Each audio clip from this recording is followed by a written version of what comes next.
This anime features food so good it literally blows your clothes off. No, that's not a metaphor.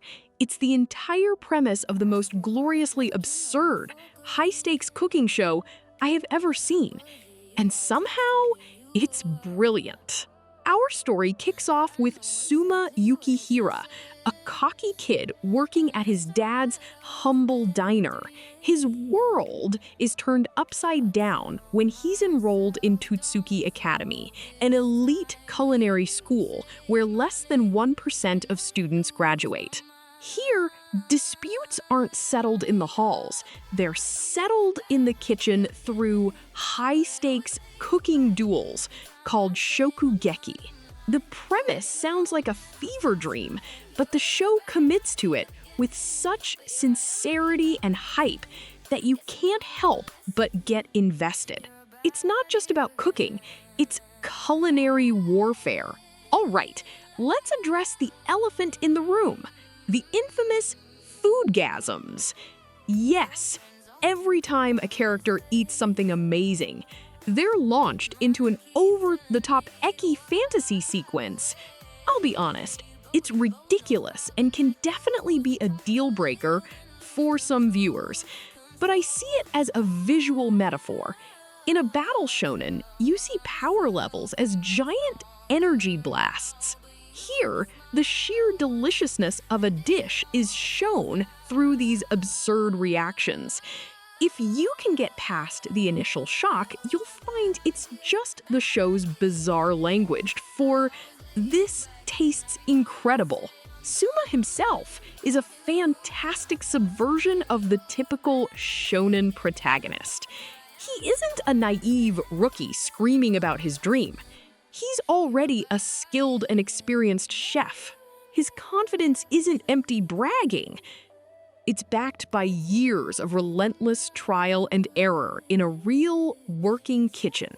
His journey isn't about learning how to cook, but about learning how his diner-style creativity and resourcefulness can compete with the high-end pedigreed techniques of his rivals. He's an innovator in a world of traditionalists, and that makes him incredibly compelling to root for. A great hero needs a great supporting cast, and the residents of the Polar Star Dormitory deliver. My personal favorite is Megumi Tadakoro, who starts as a painfully shy and nervous student on the brink of expulsion. Her development into a confident chef with her own unique style of hospitality cooking is one of the most heartwarming arcs in the series. She's the perfect foil to Souma's brashness. The cast is full of memorable personalities like the hot-headed Aldini twins, creating a found family dynamic that gives the show its soul. The Shokugeki battles are the heart of the show, and they are executed perfectly. These are not just cooking contests, they are intellectual and psychological duels. Take Souma's first major battle against the meat master Ikumi Mito over a donburi bowl. She has the highest quality A5 beef, and he has cheap supermarket steak. But he wins not with better ingredients, but with better science and technique, using his diner experience to create something unexpected. Every match is a masterclass in tension, strategy, and hype, turning cooking into a spectator sport. If the early battles were the appetizer, the autumn elections arc is the main course.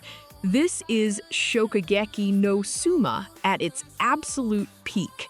The tournament format throws Souma and his friends against the school's most formidable talents, each with a specialized, almost supernatural cooking ability. We have Akira Hayama, who can identify spices by smell from across a room, and Ryo Kurokiba, whose entire personality transforms into a kitchen berserker. The creativity of the challenges and the sheer intensity of the matchups cemented this as one of my favorite tournament arcs in any anime. We have to talk about the production values. Because JC's staff went all out, the food itself is animated with such ludicrous detail and vibrancy that it looks more delicious than real food. Every slice, every sizzle, every drop of sauce is given cinematic weight. The soundtrack is just as incredible, with hype tracks that could easily belong in a mainstream action series. It all combines to make you genuinely excited about the construction of a fish dish. This is an anime that is a feast for the eyes and ears, not just the imagination. Now, the show isn't perfect. My biggest critique is that the formula can become a bit predictable. Souma enters a high-stakes match as the clear underdog. His opponent reveals some ridiculously overpowered technique or ingredient. And then Souma pulls out an ingenious diner-inspired trick at the last second to win. While it's always satisfying, after a dozen times, you start to see the pattern. The Eki reactions also lose their shock value over time and occasionally slow the pacing down, feeling more like an obligation than a funny punchline. But underneath all the exploding clothes and shonen battles is a theme I really love: passion versus pedigree. Tootsuki Academy is a world obsessed with lineage, famous restaurants, and expensive ingredients. Souma crashes this party with the philosophy that good food is about creativity, heart, and serving the customer in front of you, not about your last name. He proves again and again that innovation born from humble origins can triumph over rigid inherited dogma. It's a classic underdog story, told with so much flavor and energy that it feels completely new. So, what's the final verdict? Shokugeki no Souma is an absolute blast. If you're a fan of battle shonen like Naruto or My Hero Academia and want to see that same hype applied to something completely different, you have to watch this. You just need to have a high tolerance for its ridiculous Eki humor.